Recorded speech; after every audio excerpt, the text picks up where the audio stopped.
Better Call Saul. Talvez você ainda não tenha assistido a esta série, produção da AMC norte-americana, e que, aqui no Brasil e em todo o mundo, é retransmitida, republicada, ou qualquer rede desses que você queira, pela Netflix. Naquele esquema de episódios semanais, a cada semana um novo episódio. Better Call Saul está em sua última temporada. E eu não esperei o último episódio para poder falar dela, porque eu acho que o legado dela já pode ser discutido. Para quem não sabe do que se trata, a série é uma prequel de Breaking Bad. Ah, James, eu não assisti Breaking Bad. Então, você não vai entender muitas das coisas, muitos dos personagens, muitas das situações ali colocadas que têm consequência direta no que acontece em Breaking Bad na sequência. Ah, mas dá pra assistir Better Call Saul sem ter assistido Breaking Bad? Até dá, mas é isso tudo que eu falei. O ideal é que você tenha assistido Breaking Bad para poder voltar, então, no tempo e assistir a Better Call Saul. Quem é Better Call Saul? Quem é esse Saul? Todo mundo se lembra, Saul Goodman, o advogado picareta que ajuda os nossos intrépidos heróis de Breaking Bad, Walter White e Jesse Pinkman, a lavar o dinheiro do tráfico. Quando eu ouvi falar dessa coisa, quando eu ouvi falar que iam fazer uma série sobre o Saul Goodman, contando a história do Saul Goodman, eu meio que torci o nariz, porque eu não gosto, eu acho que assim, é prolongar uma coisa que não precisa ser prolongada às vezes. É prolongar um universo que não tem muita história para contar. E é aí que eu me enganei. Porque Vince Gilligan e Peter Gould, os criadores de Breaking Bad e os criadores de Better Call Saul, têm muita história para contar e são dois excelentes roteiristas e showrunners. Em Better Call Saul, ao longo dessas 5 temporadas, eles nos mostraram a trajetória do Jimmy McGill. Quem é Jimmy McGill? É o Saul Goodman antes dele se transformar em Saul Goodman. Então, lá no início, na primeira temporada, a gente tem contato com esse Jimmy McGill, que é um loser, vamos dizer assim, um loser, querendo ser advogado. Ele é advogado, ele tem um irmão famoso, um irmão que é um advogado pica, vamos dizer assim, sócio de um dos maiores escritórios de advocacia ali da cidade de Albuquerque. Só que ele vive a sombra do irmão, porque o irmão é quem comanda tudo, o irmão é que é o foda. Mas aos poucos ele vai conquistando. Então, nas primeiras temporadas, a gente tem muito esse embate com o irmão.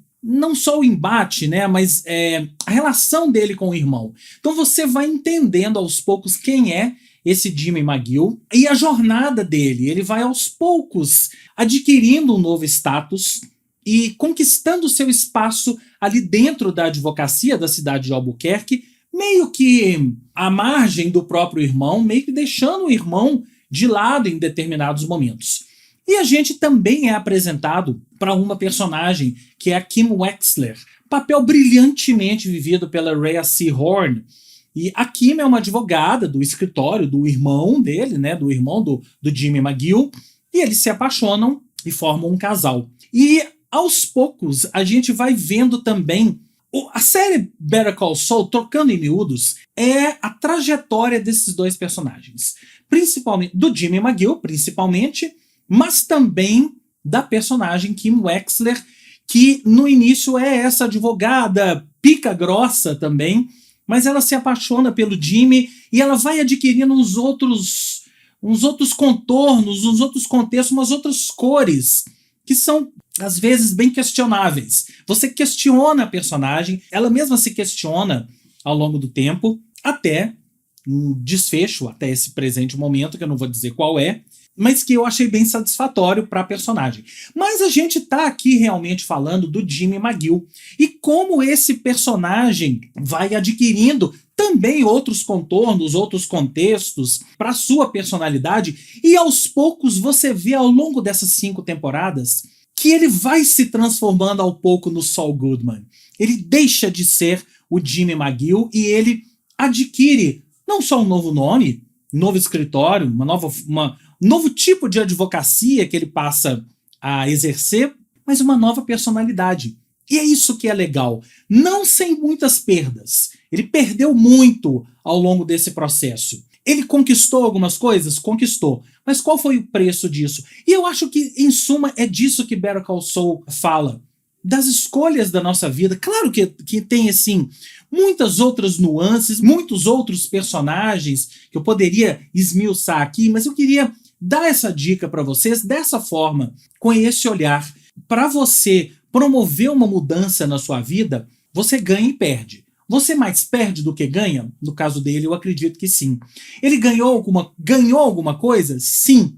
Mas até que ponto, até que preço o que ele ganhou valeu a pena? Eu acho que a gente tá aqui faltando 3 episódios, estou gravando isso quando faltam 3 episódios para a série acabar, mas já deu pra gente entender qual é o arco, qual é a trajetória desse personagem e o que ele ganhou, o que ele perdeu, e que eu acho que é uma coisa que todos nós temos que pensar nas nossas vidas, né? Diariamente, a gente está ganhando e perdendo, fazendo escolhas, e até que ponto essas nossas escolhas são justificáveis. Até que ponto fazemos escolhas, às vezes, duras para justificar algo que nos parece, a princípio, bacana, mas que às vezes é injustificável.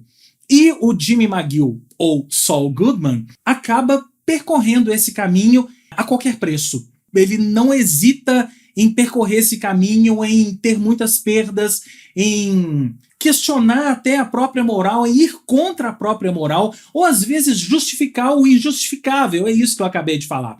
Ele justifica o injustificável, às vezes, em prol de algo que ele quer ganhar, que ele aparentemente está ganhando, mas que na verdade ele está perdendo bastante. É uma série absurda. Aquela impressão inicial que eu tinha de que era uma série... Será que eles têm alguma coisa para contar? Não só eles tiveram muita coisa para contar, como eu acho que em muitos momentos, e isso pode parecer uma heresia, mas eu já vi muita gente da internet concordando, e em muitos momentos essa série superou muitos momentos da própria Breaking Bad, que é considerada uma das maiores séries da história até hoje. Então é isso. Se você assistiu Breaking Bad, não hesite, vá assistir Better Call Saul. São 5 temporadas, tá tudo na Netflix. Se você não assistiu Breaking Bad, claro, primeiro assista Breaking Bad, mas se você quiser pode começar por Better Call Saul, que você vai entender esse personagem, de repente até uma experiência interessante, ver o contrário, né? Primeiro você entender quem é o Saul Goodman e depois você ir lá para Breaking Bad para você entender em que ele se transformou e como é que as duas histórias se encaixam. Eu tô falando isso, tô gravando isso aqui no dia 1º de agosto. O episódio dessa semana chama-se Breaking Bad. É quando as duas histórias aparentemente vão se juntar. Então é isso. Essa foi a dica da semana. Espero que vocês gostem. Logo mais eu volto com mais. Até!